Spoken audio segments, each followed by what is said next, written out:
Olá, bom dia, boa tarde, boa noite, boa madrugada. Que maravilha que você continua conosco nessa leitura de Jean Botero. No começo eram os deuses. Chegamos na terceira parte, Viver na Mesopotâmia. Este é o capítulo 1, o amor livre na Babilônia. Começamos aqui no PDF, a página 63. Inscreva-se no canal, curta, comenta e compartilha. E vamos lá, apoiando o nosso trabalho online. Muito obrigada, pessoal. Ao lado do Egito, a Mesopotâmia é o mais antigo país a conhecer e a utilizar a escrita, da qual nos deixou entre 3.000 anos antes de Cristo e o início de nossa era, um monumental amontoado de peças, algo como 500.000 de tabuletas, desde os mais minuciosos cálculos de boticários até as criações mais desenfreadas do imaginário.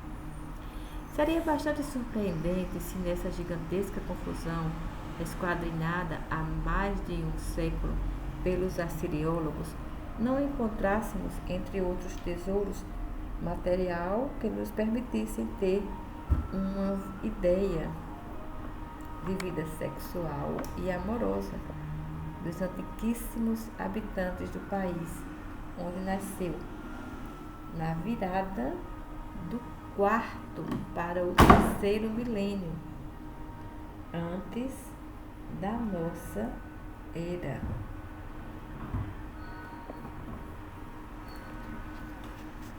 A primeira grande civilização verdadeiramente digna desse nome, complexa e refinada em todos os domínios da existência.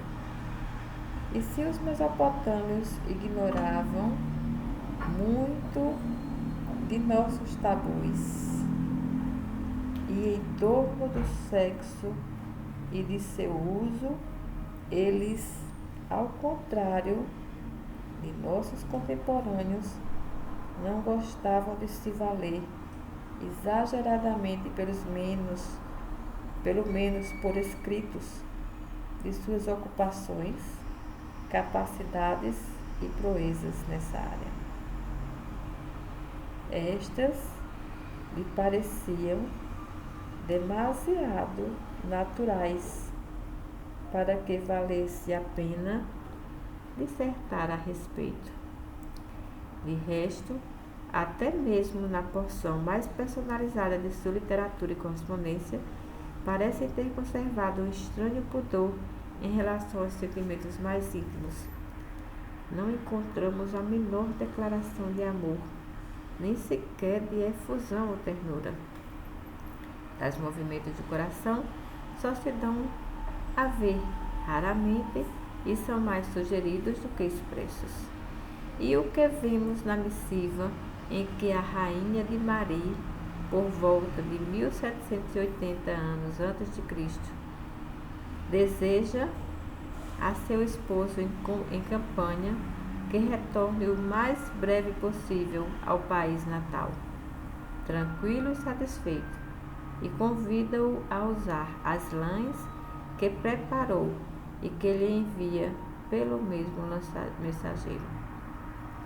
Se, portanto, em meio à herança literária deles, não se pode esperar encontrar muita coisa a respeito do que o amor, sentimento, paixão ou simples diversão possa ter desencadeado em termos de experiências ou de dramas pessoais, resta um amplo material que permite vislumbrar como esses velhos ancestrais o compreendiam, como o praticavam e muitos dos prazeres e dores que ele podia trazer às suas vidas, como imaginaram seus deuses a partir da superlativização de seu próprio modelo.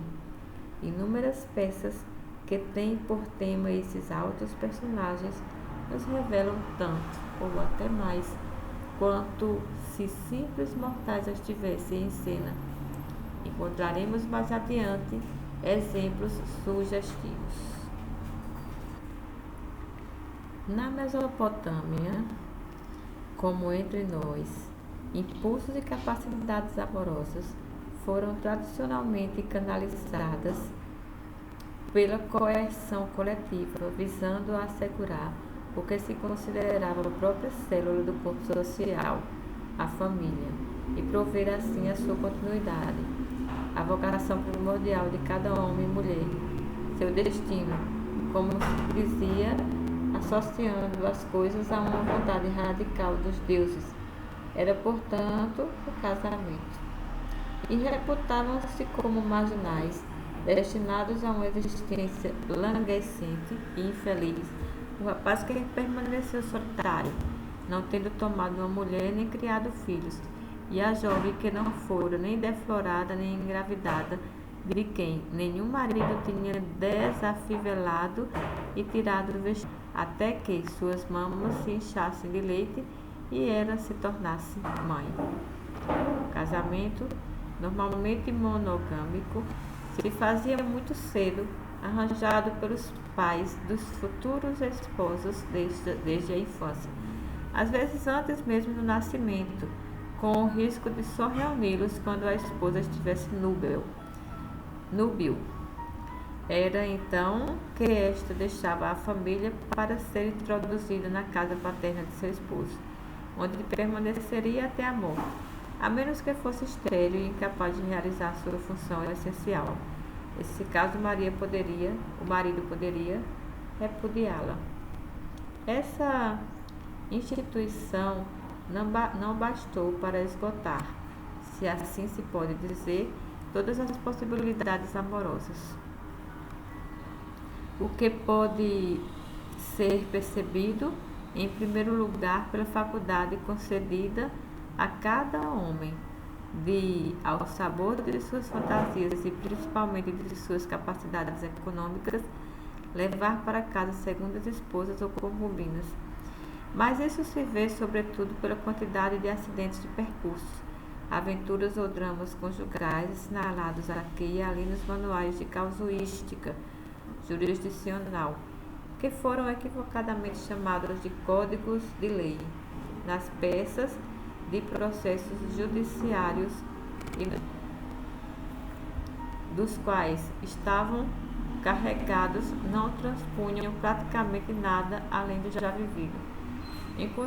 Encontram-se homens que se lançam em plena rua sobre mulheres para seduzi-las ou violá-las, ou que se deitam com elas em segredo, sejam ou não casadas, sob o risco de serem surpreendidas pelo marido, pelo pai ou por testemunhas incômodas. Encontram-se mulheres dando suas escapulidas e fazendo-se maldizer, outras consideradas fáceis, outras que enganam seus esposos sem nenhum pudor ou às escondidas, mediante os bons ofícios de amigas complacentes ou de alcoviteiras, outras ainda que abandonam até 8 vezes o lar ou se tornam prostitutas, outras, enfim, que vão a ponto de se livrar do marido incômodo, denunciando-o, mandando matá-lo ou até mesmo trucidando com as próprias mãos. Caso fossem descobertas tais faltas, eram severamente punidas pelos juízes, inclusive com pena de morte. As dos homens, se houvessem causado dano graves a terceiros, a das mulheres, porque secretas, podiam prejudicar a coesão da família. Sem contar que naquele país de arraigada cultura patriarcal, o homem era de pleno direito o senhor absoluto de sua mulher, assim como de seus servidores, seu gado e seus bens. Ao lado do amor assujeitado às necessidades da sociedade, visando seu próprio prazer, para que não prejudicasse ninguém, era assegurado por especialistas que exerciam o que chamaríamos de prostituição, considerando os gostos e pontos de vista do tempo e do país, de acordo com os quais o amor não era necessariamente homossexual. Esses empregados do amor livre eram profissionais de ambos os sexos. Contudo, Diferentemente do que ocorre entre nós, há fortes chances de que seu ofício fosse bastante colorido de religiosidade. Não apenas participavam nessa qualidade de cerimônias litúrgicas, em particular em certos santuários, como lhes fora dada como patrona e modelo a deusa chamada Inanna, em sumério, e Ishtar, em acádio, a mais notória do panteão, onde tinha o título de Hierodítono. Esses oficiantes do amor livre eram aparentemente numerosos, sobretudo em torno de certos templos. Eram tratados como marginais e relegados à fronteira do espaço socializado das cidades, nas regiões das muralhas, e parecem não ter sido protegidos contra maus tratos, humilhação e desprezo. Um mito sumério nos sugere a razão. Eles tinham, em suma, faltado ao próprio destino.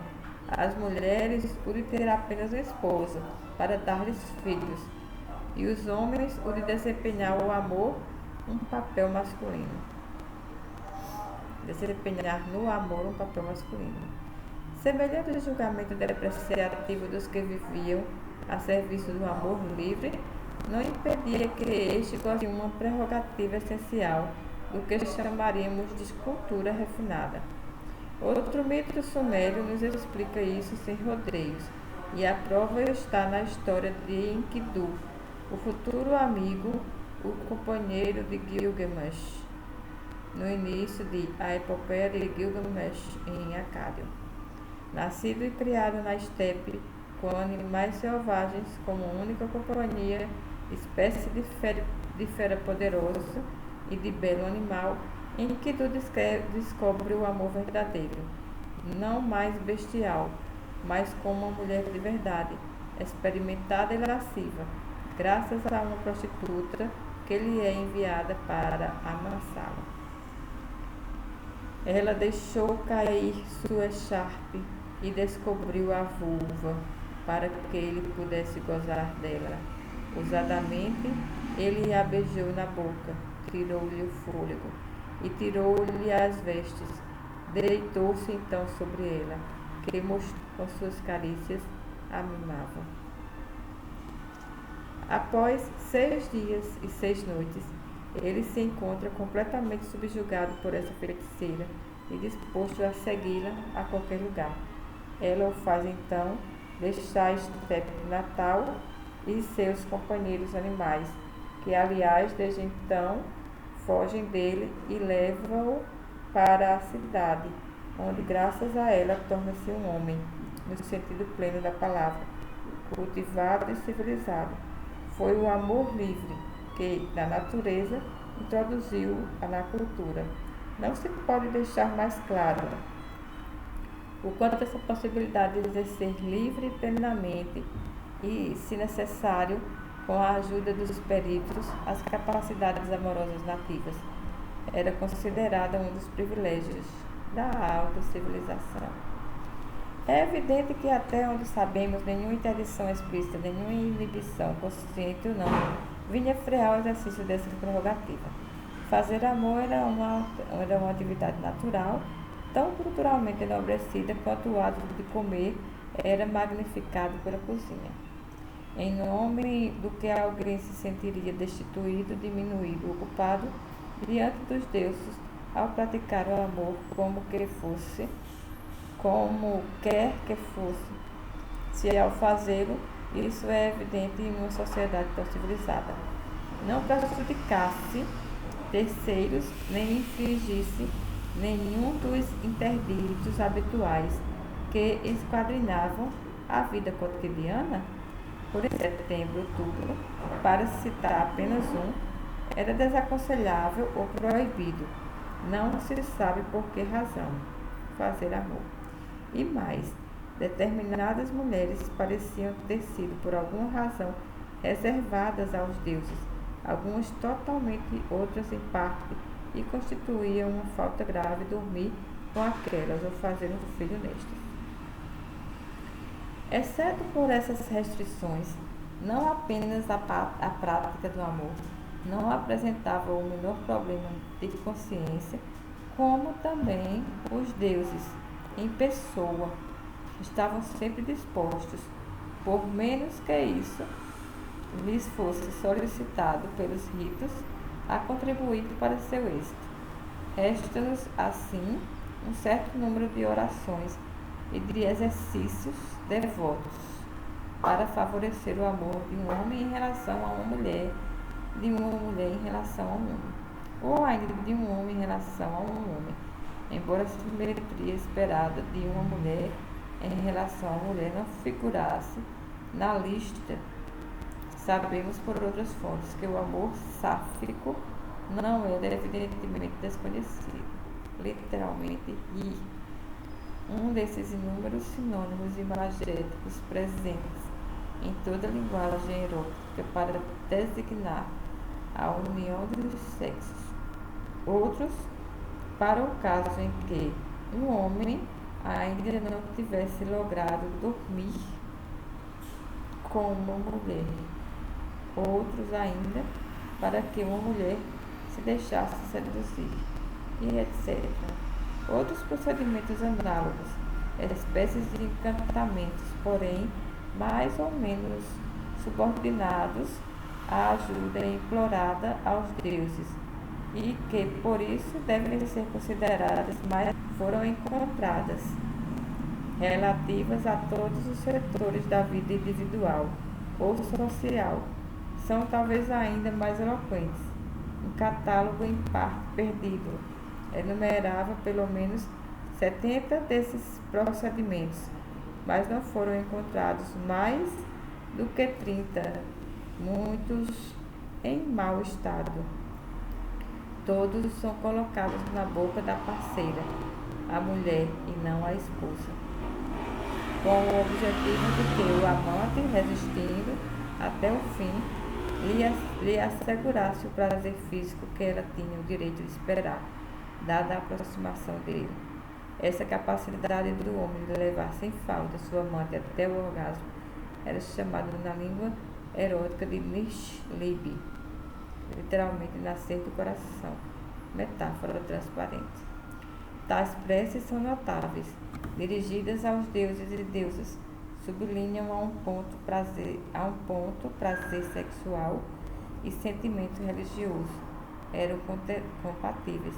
Atestam também que em uma sociedade aparentemente tão machista como se diz hoje, a mulher no amor era de fato igual ao homem, tinha direito como ele ao prazer, não era um objeto nem um instrumento, mas uma verdadeira parceira, o que vale a pena sublinhar.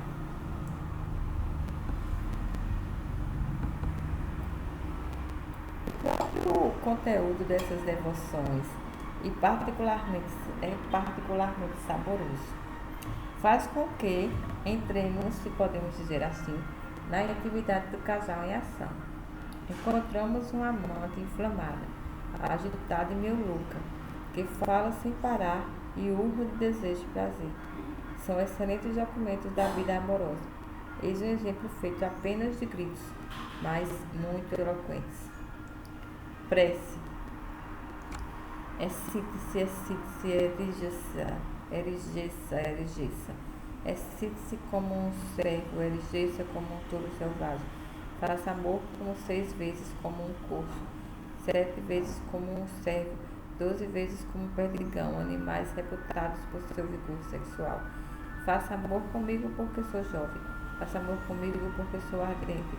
Faça amor comigo como um servo, e eu protegida pelo Deus Ninjitsu, que deveria ter sobre o presente artigo uma autoridade que não nos é de nenhum outro modo atestada. Te acalmarei. Já que estamos na alcova, permaneçamos nela mais um pouco, graças a um documento bastante inesperado e muito sugestivo.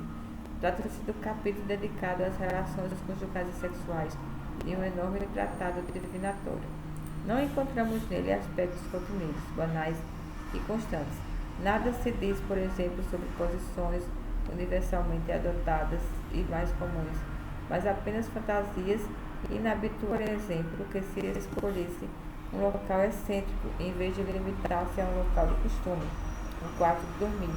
Era possível que ele se pusesse na cabeça fazer amor sobre o teto da casa, sobre o umbral da porta, no meio de um campo ou de um pomar, num lugar deserto, no caminho sem saída, ou ainda em plena rua, seja com uma mulher qualquer, seja sobre a qual o homem se lançava, seja com uma prostituta, e podia ser também sozinho ou com a parceria, ir nesse intuito à taberna, que ele fazia às vezes de bodega e de bordel ao mesmo tempo. Diversas posições pouco habituais podiam ser adotadas, de pé numa cadeira transversalmente ao leito ou a parceira, pegando-a por trás ou mesmo sodomizando-a, ou então cavalgando por ela e até mesmo por homossexual. Nesse caso, ou sodomizava-se alguém de seu meio, em outros termos, um tão profissional, ou um dos próprios domésticos ou dos servidores, se não se recorresse a um homossexual qualificado, ou ainda preferia tão deliberadamente submeter-se a outros homens que acabava sendo tomado por um profissional. É notável que nunca tenha sido encontrada nesses documentos ou em outros a menor alusão ao uso sexual da boca, de modo que podemos nos perguntar se a felação e a cunilíngua, bem conhecidas na época em outras partes, como por exemplo no Egito, não eram objeto de uma aversão particular ou de um interdito consuetudinário. Em compensação, a sodomia era comum, como as mulheres, assim como os homens, prática atestada não apenas por numerosos estatuetas, mas também por textos que falam dela sem desvio. Enquanto se exercício ou exame de atestado das entranhas de um animal sacrificado, mencionada numa sacerdotisa que se faz sodomizar para evitar ficar grávida. A esse quadro da vida sexual, os textos médicos acrescentam alguns toques. Assinalam-se doenças que o paciente deve ter contraído, aparentemente por contágio, enquanto ele estava na cama com uma mulher, em outras palavras, fazendo amor com ela. E afecções propriamente venéreas, que eram chamadas de doenças do coito. 2 ou 3 passagens que têm algo de comovente, porque o retrato, em suma, ainda nos é familiar, chega a descrever o mal do amor. Quando o paciente não para de tossicar, a palavra lhe falta com frequência, ele fala constantemente sozinho e ri sem razão em todo canto, fica deprimido com a garganta apertada, sem o menor prazer em comer ou beber, e não cessa de repetir, em meio a grandes suspiros: ah, meu próprio coração, ele está sofrendo do mal de amor. E o texto que, exceto por doenças específicas, só se ocupa do sexo masculino, acrescenta a seguinte observação, que não posso evitar achar enternecedora: para o homem e para a mulher é a mesma coisa. Isso ultrapassa a dimensão do simples erotismo e nos introduz no domínio do amor-sentimento.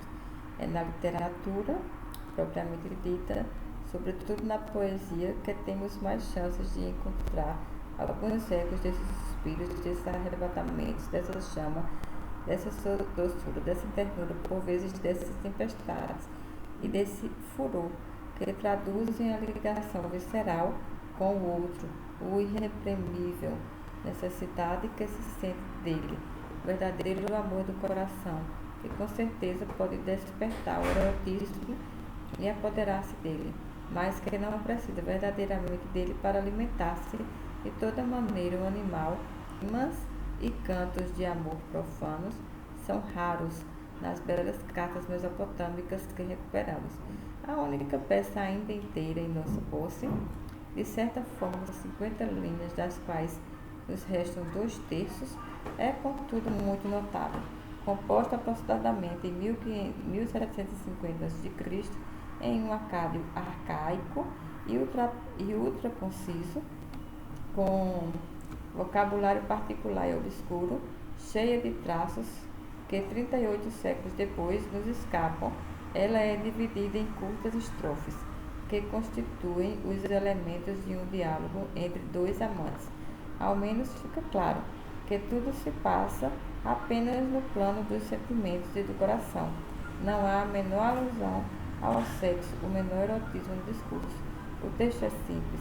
A amante suspeita que seu bem-amado tem fraqueza por outra. Ela se queixa, grita seu amor, que floresce naturalmente em um ciúme, ao mesmo tempo terno e veemente.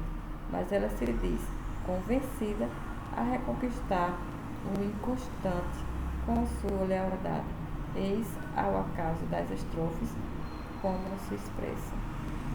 Permanecerei fiel a você, que Ishtar, soberana, seja minha testemunha. Meu amor prevalecerá, e aquela malíngua sua rival ficará desconcertada. Doravante agarro-me a você, e compensarei seu amor com o meu. Mas não, ela não ama você. Que Ishtar, soberana, desconcerte, e que ela perca como eu o sonho, e permaneço noites abalada e arrasada.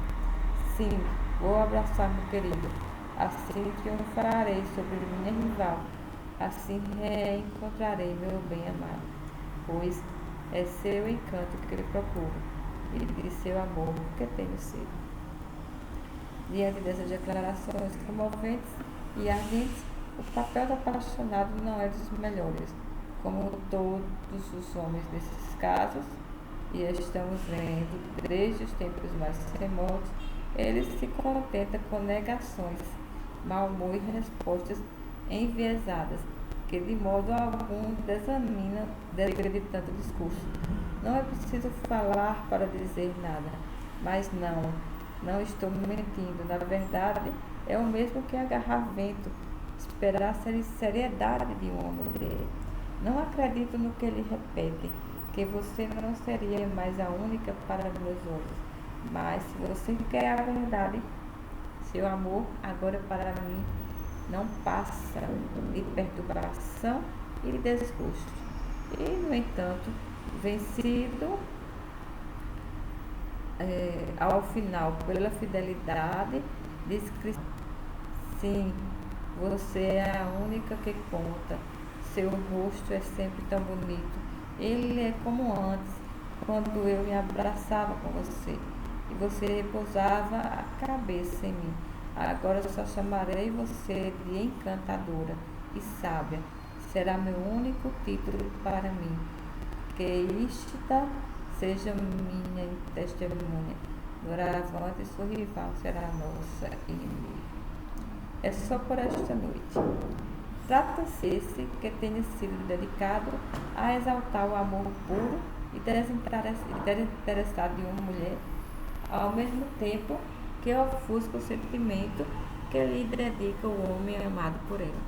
A prova de que muitos outros poemas ou contos amorosos análogos, evidentemente que não todos no mesmo sentido, foram escritos e difundidos, mesmo que a sorte não os tenha conservado para nós, porque nossos arqueólogos ainda não os tenham exumado. Reside em um catálogo do fim do segundo milênio antes da nossa era, que reunia por seu título, em outros termos, suas primeiras palavras. Como esses títulos são suficientemente eloquentes por si mesmos, eis alguns que compõem um belo quadro dos sentimentos amorosos. Vá embora, sono. Quero apertar meu querido em meus braços. Quando você fala comigo, quase me mata de me encher o coração. Ah, eu piscaria para você com o olho direito. Estou apaixonada por seus encantos. Não fechei o olho a noite inteira. Sim, fiquei de vigília a noite toda, meu querido. Oh, felicidade! O dia só me trouxe boas notícias. Uma que não me vale, pois na cabeça quer me suplantar. É só por esta noite, só por esta noite. como ela é encantadora, como ela é bela. Ela está buscando o belo jardim do prazer que você vai lhe dar. É só por esta noite, só por hoje. A maior deusa, e em que se viam ao mesmo tempo a protetora e o modelo sobrenaturais do amor livre, Inanna Ishtar. Imaginados a partir do padrão dos homens, os deuses também tinham suas esposas e até concubinas, fundamentavam famílias, tinham filhos. Nesse plano tudo acontecia, entre eles sem problemas, e não conhecemos mitos ou lendas que, como entre os gregos, repercutem em tempestades e dissabores conjugais entre divindades. Mas os deuses também praticavam o amor livre, pois, sobretudo, a personalidade excepcional de Inanna Ishtar, totalmente independente, sem o menor laço conjugal ou materno, entre apenas os próprios caprichos e as próprias paixões, que inspirou na matéria inúmeras narrativas e cantos. Atribuíam-se a ela muitas aventuras, mas foi da primeira que se guardou a lembrança. Atribuíam-se a ela muitas aventuras, mas foi da primeira que se guardou a lembrança mais viva e comovente, e dela resta uma documentação mitológica e lida impressionante. Tratou-se de seu amor de juventude com Dumuzi, em sumério, Tammuz, em acádio, um soberano arcaico que fora outrora heroicizado e depois alçado à fileira dos deuses. Era considerado um pastor. Contava-se que Inanna havia de início hesitado entre ele e o deus lavrador Enkidu, provável eco de uma situação econômica e social determinada, mas que devido ao seu recuo nos escapa inteiramente. Nesse país em que agricultores e criadores de gado miúdo, principais agentes da produção dos recursos locais, rivalizaram por muito tempo. Um documento em sumério. Quando me tiver banhado para o Senhor, para Dumuzi, quando tiver adornado o ventre, coberto meu rosto de creme, quando tiver pintado os olhos de col, quando suas mãos encantadoras me apertarem as costas, quando deitado em frente a mim, ele apalpar meus seios leitosos e suculentos, quando puser a mão em minha vulva preciosa, quando seu membro semelhante a uma proa trouxer-lhe a vida, então eu também o acariciarei longamente. Ele colocará sua mão em minha mão, seu coração contra o meu coração. Que doce se repouso com sua mão, dormir com sua mão em minha mão. Que suave prazer apertar seu coração contra meu coração. Acontecia-lhes também sair furtivamente, como uma adolescente apaixonada, para ir ao encontro de seu querido sob as estrelas, que cintilavam como ela, e depois demorar-se sob suas carícias e perguntar-se de repente, vendo a noite avançar, como ia explicar à mãe sua ausência e seu atraso. Deixe-me, tenho que voltar. Deixe-me, Dumuzi, tenho que voltar. Que mentira vou contar à minha mãe? Que mentira vou contar à minha mãe, Ningal? E Dumuzi lhe sugere a resposta. Ela fingiria ter sido levada por suas amigas para ouvir música e dançar. Parece realmente que nos referimos aos dias de hoje. Os amores de Inanna e Dumuzi foram também celebrados na liturgia, especialmente na virada do 3º para o 2º milênio a.C. De acordo com nossas informações, esse casamento sagrado, essa união dos dois amantes sobrenaturais, era ao mesmo tempo figurado e realizado, não sob a forma das imagens dos deuses, como será o caso mais tarde, mas como uma verdadeira noite de amor entre o soberano do país, representando Dumuzi, e a sacerdotisa, fazendo o papel de Inanna. Um prazer doce como o meu.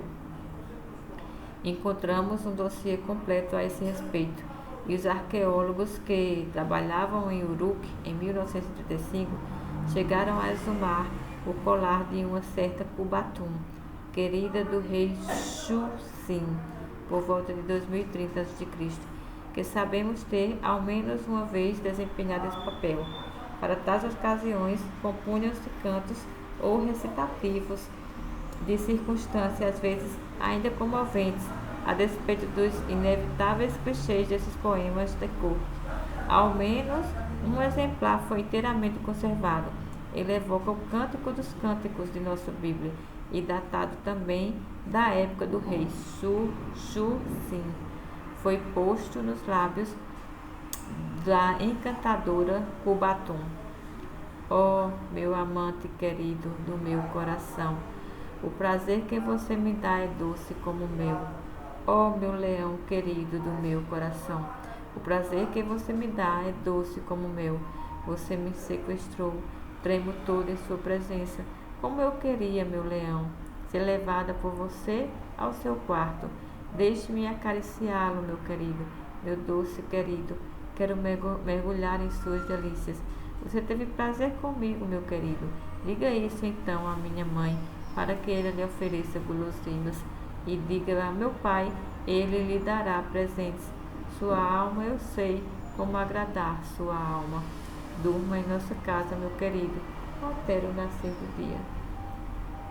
Da ternura à paixão, da doçura à volúpia. Essas brincadeiras de Inanna e do Muse não passam, em suma, da projeção em uma tela sobrenatural dos arrebatamentos que agitavam a carne e o corpo dos homens. Eles traduzem não apenas os amores, nossos velhos ancestrais da Mesopotâmia, mas também os nossos, uma vez que ainda podemos vibrar diante desses quadros lascivos e ternos, diante desses murmúrios e gritos de paixão imortalizados, tão belos poemas há cerca de 4 milênios. As pessoas se haviam introduzido tão bem nos segredos do coração que já compreendiam que os grandes amores sempre acabam mal. Seus mitos nos contam em detalhe como Inanna está, no fim das contas, abandonava covardemente seu amante, condenando-o à morte e mandando-o para o reino das sombras, no qual ela um dia imprudentemente se perdera, só tendo consigo livrar-se da poeirinha masmorra, sob a condição de fazer-se substituir.